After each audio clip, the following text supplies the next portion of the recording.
I voted against the war in Iraq because I listened very carefully to what President Bush and Vice President Cheney had to say, and I didn't believe them. And if you go to my website, berniesanders.com, what you find is not only that I helped lead the opposition to that war, but much of what I feared would happen, what I spoke on the floor of the House, in fact, did happen in terms of the instability that occurred. So I believe, as president, I will look very carefully about unintended consequences. I will do everything I can to make certain that the United States and our brave men and women in the military do not get bogged down in perpetual warfare in the Middle East. If I could just respond. Two points. One, Senator Sanders voted in 1998 on what I think is fair to call a regime change resolution with respect to Iraq, calling for the end of Saddam Hussein's regime. He voted in favor of regime change with Libya, voted in favor of the Security Council being an active participant in setting the parameters for what we would do, which, of course, we followed through on. I do not believe a vote in 2002 is a plan to defeat ISIS in 2016. It's very important we focus on the threats we face today and that we understand the complicated and dangerous world we're in.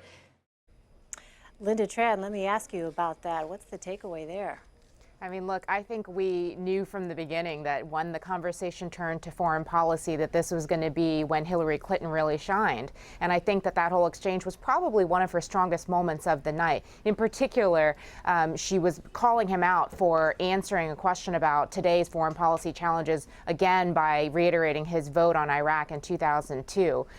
What we didn't see in this clip is how she goes on to talk about specifically how she would address various issues that we're facing as a country right now. It is clearly a place where she's highlighting her experience as Secretary of State and showcasing that she understands how to tackle problems that are taking place right this second.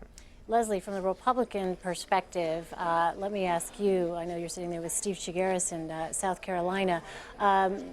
Hillary Clinton's foreign policy experience certainly is a vast contrast to Senator Sanders there. What did you see in some of her answers tonight regarding foreign policy specifically? Any potential vulnerabilities there?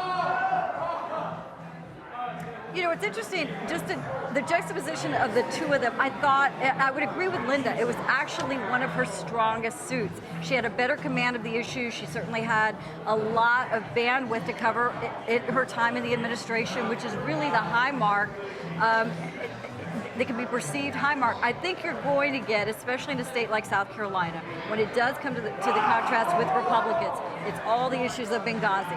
It's all of the issues of the email, the email national security lapses and the scandal there. It's going to bring in another kind of pall over all her national security bona fides. But overall, I think in the context of this debate, it was her strong suit. I want to point out, too, by the way, that the strengths of Hillary Clinton right now, foreign policy, having been the Secretary of State, and the fact that she has all this experience, these aren't necessarily the things that Democrats are looking for right now, at least based on the polling we've seen out of Iowa and New Hampshire. Unfortunately for her, what Democrats want is somebody who can speak to these issues of the economy and income inequality. You look at national security, it's way down on the list of priorities for Democrats. So while it may be one of her strongest points, it's not something that Democrats are really looking for right now in a candidate. Yeah, you mentioned the experience issue. In fact, that was raised by Senator Sanders himself. Let's take a listen to that. There is no question, and Secretary Clinton and I are friends, and I have a lot of respect for her, that she has enormous experience in foreign affairs. Secretary of State for 4 years. You got a bit of experience, I would imagine. But judgment matters as well. Judgment matters as well. And she and I looked at the same evidence coming from the Bush administration regarding Iraq. I led the opposition against it. She voted for it. But more importantly, in terms of this Libya resolution that you've noted before, this was a virtually unanimous consent. Everybody voted for it. wanting to see Libya move toward democracy. Of course, we all wanted to do that. That is very different than talking about specific action for regime change, which I did not support.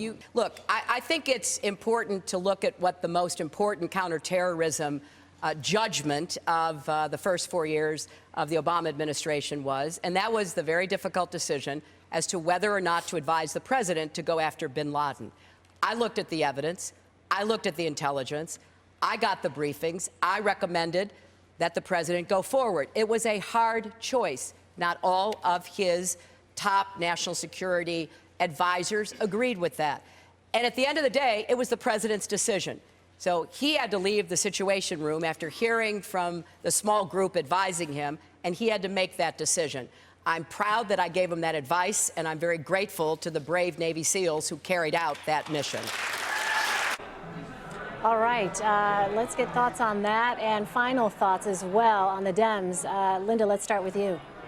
Yeah, look, you know, Steve's right that as we look at exit polls from the first 2 states, it's very clear the Democrats are very concerned about economic issues and income inequality, the very things that Bernie Sanders has been hammering home. However, what Hillary Clinton was able to do tonight by talking with great depth and with great detail and expertise about foreign policy is to showcase where some of his weaknesses are. At the same time, she was able to, in detail, discuss some of the things she was able to accomplish as part of the Obama administration, which again is playing to this Obama coalition that she knows she needs to shore up in the coming states and that she knows that Bernie Sanders has got to make a play for. So overall, I think it was a pretty strong night for her. Steve, what about you? Final thoughts? Yeah, so my thoughts on the foreign policy part of this is, you know, here's the biggest challenge for Hillary Clinton right now, and it seems as if, and we've only got 2 states that have the evidence here, Iowa and New Hampshire, but it really seems as if this is anti-establishment sort of mindset, at least we know definitely within the Republican Party, but also within the Democratic Party, right? And so if this is really where the Democratic Party is right now, if it's anti-establishment, it almost doesn't matter what you've done in the past. And this argument that, you know, here's how I stand with President Obama, and here's what I did when I was Secretary of State, that is going to be the hurdle she has to clear to convince Democratic voters that she can bring change moving forward. Again, there's only 2 states that have evidence of this right now, but it seems as if there is an anti-establishment feeling among Democrats, and Bernie Sanders has really tapped into that, and that really, to me, seems to be what her biggest challenge is moving forward. Leslie? You know, I thought that the stark difference was between the anti-war, like we're repeating 2008 primaries all over again, and then the pivot to Osama bin Laden, which was pretty much lauded on both sides of the aisle as a very strategic, smart, decision that used a lot of evidence. It's interesting to hear her now, Secretary Clinton talking about, well, my advice to the president was this, in contrast to what we know was Vice President Biden's, advice to do the contrary, but use your best judgment. So I think in that case, again, she's trying to thread the needle to say that, yes, I took those positions, and I understand the anti-war movement within the Democratic Party, but I can still be strong on national security. It's a very tough position to be in, but I think it uses the best of her capabilities in this primary. And again, even if you look at the Republican exit polls, terrorism was very low, again, trumped by the issues of job growth and the economy. So it's one of these critical issues. You'll hear a lot more about it on Saturday, though, with the Republicans. All right, our thanks to all 3 of you. Lynda, I know you have to go. Lynda Tran, CBSN political contributor and Democratic strategist. Thank you so much for your insight tonight.